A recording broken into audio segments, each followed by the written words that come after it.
Welcome back to Good Day, everybody. I'm here with Sheriff Kevin Sproul, and this is a very special man. His name is James Collier, Officer James Collier, and he is the detention officer for Dougherty County Jail. But that's not all he is. He's also the Employee of the Year for the Department 62, which is the Dougherty County Jail, and we really appreciate you guys coming on this morning. It's good to be here. Well, now first, let's talk about this award, and first tell us a little bit about what it took to receive this award and what it means. Well, the award is given out for Employee of the Month each month by the employees. They vote on each other for Employee of the Month. And James was selected in November of last year, and then he was voted again for Employee of the Year out of the 12 winners who were chosen as the Employee of the Month. And James has been with us less than 2 years, but as it's been mentioned in the past, he's the consummate employee. He's just gone above everything that's asked of him. He's even been put in supervisory roles, which is unheard of for somebody with his tenure. Fantastic. And Officer Collier, congratulations. Thank you. And now tell me what this award means to you.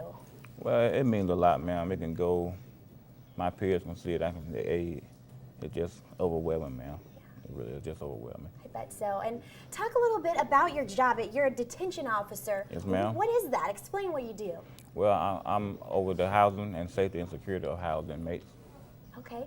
And so you go in the morning, and when it says detention officer, I'm thinking you are putting people in line and telling them what to do. Is that basically? That basically it? Yes. Is that scary?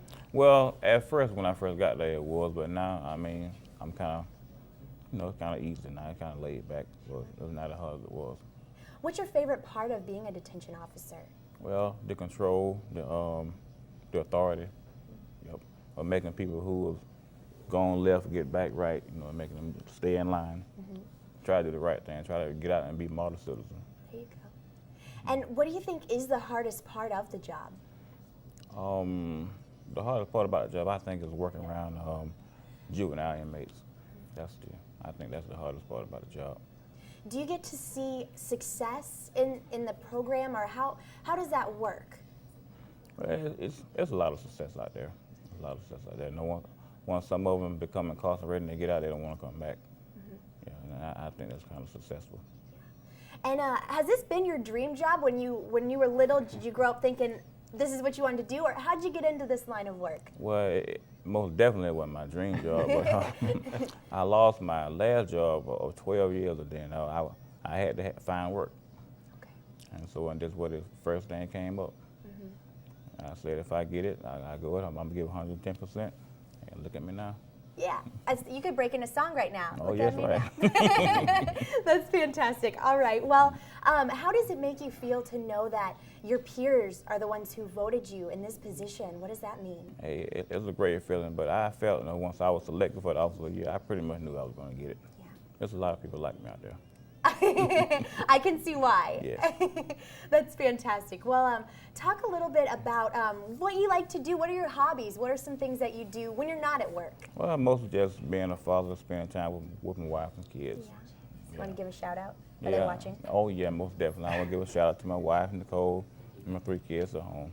I bet they're so proud of you. Oh, yes. Yes, Yeah. they are. Yes, they are. Fantastic. Talk a little bit again about what you guys, as his superiors, saw in him, and are you proud of him, and what does this mean to you? Well, as I said earlier, we're just so excited to have an individual who comes to work for us in less than 2 years and does what he has done. Colonel John Ostrander, our jail director, has said in the past that with the economy, a lot of bad things have come, but we got a good thing in his, because with his previous job of 12 years and losing that job, he sought employment and found us, and he's just the epitome of what we want in an employee. Fantastic. And being a detention officer is not easy. When you think about society as a whole, and we take the individuals off the streets who have done just some of the most heinous crimes you can imagine, put them in cells close to each other in proximity, and he has to walk in and out of cell blocks every day with not knowing where he might be attacked, the next attack might come from, who might throw feces or urine or spit blood in his face, inmates who might be HIV, mental health inmates, you name it. And he's around 800 to 900 inmates a day, as the other employees are. Wow. It's a very difficult environment to work in. I mean, that sounds like it. I didn't even imagine that those things would happen. Oh, So, yeah. I mean, just strenuous circumstances and pressure that he is under every single day. Well, and when you look at a jail setting, people don't want to be there in the first place.